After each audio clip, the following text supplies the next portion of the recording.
Welcome to today's podcast. Kind, captions language, and are there any other parents here who have struggled to get your kids out the door on time? Laughter, so you know, right? It's like herding kittens. Laughter. My wife and I would start nagging our three daughters long before it was time to leave, but that obviously wasn't working because we were always late for everything. But one day was a complete gong show. 5 minutes before we needed to leave for an important event, I found my oldest daughter on the porch reading. My middle daughter was playing the piano, and my youngest daughter wasn't wearing any socks. So I told them, stop reading, stop playing the piano, put on your socks, and everybody get in the car. 5 minutes later, nobody was in the car. Laughter. On my way to help my youngest daughter with her socks, I noticed my oldest daughter was still on the porch reading. Now I'm starting to lose it. Her response? I didn't hear you. But before I could say a word, I heard the piano start playing again. Laughter. And that's the story of how I lost my mind. The end. Laughter. I just wanted my daughters to take a little ownership for getting out the door on time. But then I remembered something I teach management teams. You can't inspire accountability in others until you model it yourself.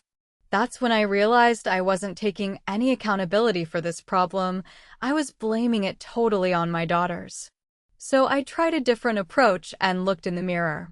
What was I doing or not doing that may be contributing to this problem? Then it hit me. I knew when they needed to be done breakfast, dressed, groomed, and ready to leave. But did they? I also knew what time it was, but there were no clocks in their bathrooms, which I discovered is like a different dimension from my girls where time ceases to exist. Laughter. Solution. I put big clocks everywhere and posted the schedule in a common area. And you know what? It actually worked. Now we're not perfect at getting out the door in time, but it's much better than it was. I had fallen into the same trap that many people in leadership positions fall into, which is blaming other people for a problem without considering my part in it. While working with leadership teams, I discovered 3 powerful habits that elevate the performance of others. I call it the 3 habits of personal accountability.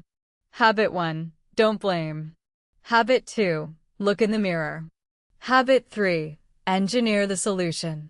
This sequence of habits has an almost magical effect on other people's behavior, and you get better results. But this isn't just for CEOs and managers. We're all trying to help others be better, right? As a parent, a coworker, or a volunteer. Here's why these habits work. Habit 1. Don't blame. Think about the last time you blamed someone for something. How did it turn out? Probably not well. That's because our brains interpret blame the same way they interpret a physical attack. Blame triggers the fight or flight response, which effectively shuts down our prefrontal cortex, which is the problem-solving part of our brain. So when I was getting angry at my daughters, it wasn't motivating them. It was actually impairing their brain function. Researcher Dr. Amy Edmondson studied hospital teams to see how culture affects people's willingness to report medical errors.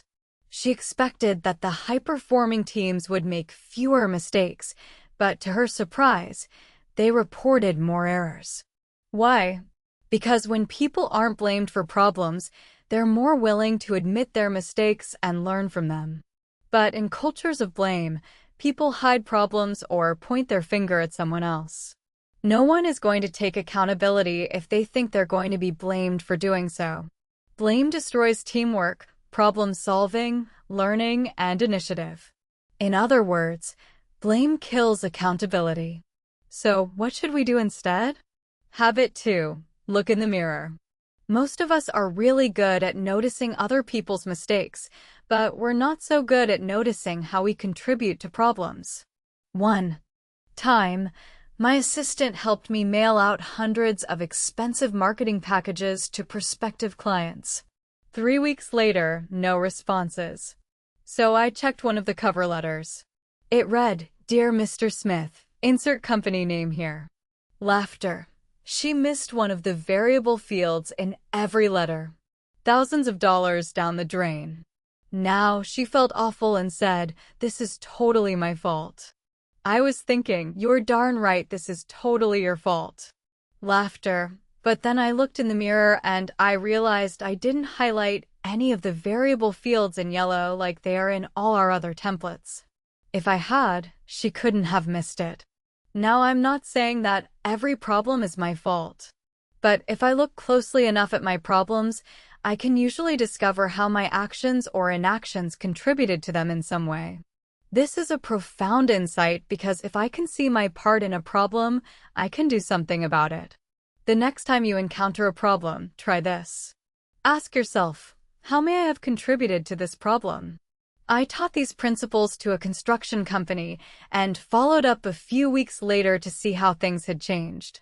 A project manager told me the following story. Our general manager is a total blamer, and team meetings usually turn into blame sessions.